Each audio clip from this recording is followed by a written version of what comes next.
Gilded Sister by Kinda Brony. Chapter 1. Fading Wish. I focused on my breathing, a steady in and out that perhaps took more effort than it should have, though I wasn't really sure. Breathing had always been a bit of a chore for me, for as long as I can remember. It will always be like this, just like how I will always have the same bad food to eat, or the same white ceiling tiles to count. Mom and Dad tell me not to think that way, that it only hurts my recovery. But I know the truth. I'm never going to leave the hospital. Oh sure, maybe I'll be transferred to a different room or another place altogether, but they all the same at this point. I've spent the first 12 years of my life here, and I'll probably still be here 12 years from now. Or maybe not. It was hard to tell how long I had left, but 12 years seemed like wishful thinking. Would I even want to go on for that long? I shook my head. Those thoughts would only get Mom crying again. Somehow, she always seemed to know when I had such thoughts. "You'll be better soon, sweetie. You just have to have hope," she would say, and I always smile back and tell her I know.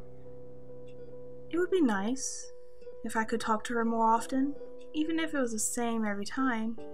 But my parents are always working. They have to, on account for all the medical bills.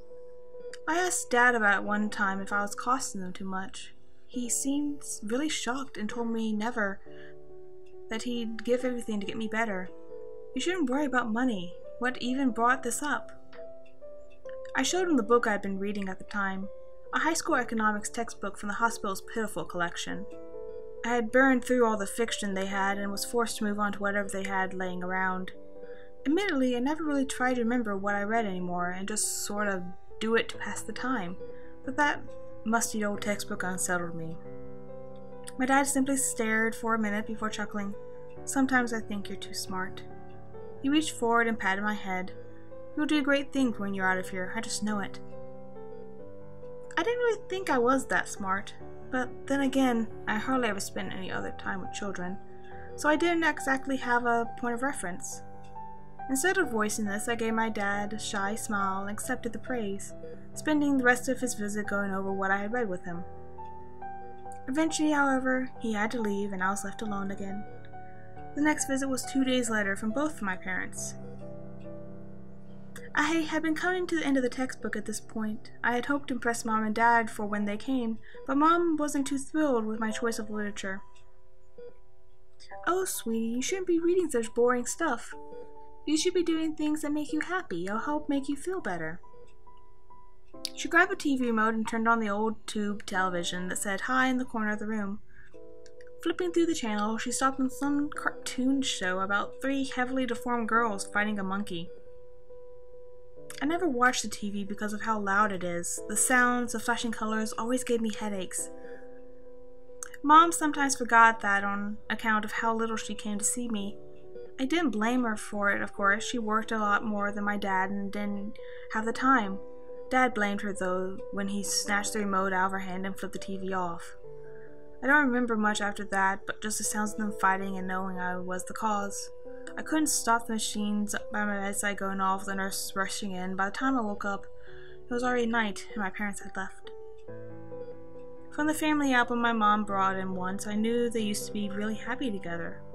There wasn't one photo of the two of them without wide, loving smiles before I started to show up. After that, each smile seemed to fade more and more, and their eyes dimmed with fatigue. I wish they could be happy like before I was born. They didn't deserve to have such a broken daughter weighing them down. It was like my sickness was theirs too, like I was a cancer to them, sucking away their lives. Maybe I should just be cut out of the world, stop hurting the ones I love.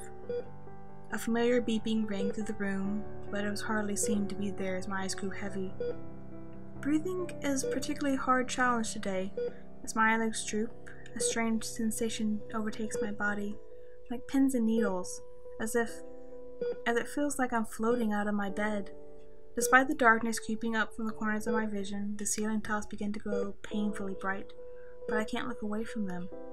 It's been so long since I've seen the stars. Was that what they were like? I wonder if I could make a wish right now. If I can, I wish things were different. I wish that I wasn't sick and worthless, that I could finally stop dragging my family down, that I could actually make someone smile a happy smile for once instead of the pitiful ones from the nurses or the tired ones from my parents. I wish I could have another life where I wasn't a burden, and for maybe whoever was standing over me to stop trying to crush my chest in. That'd be nice too.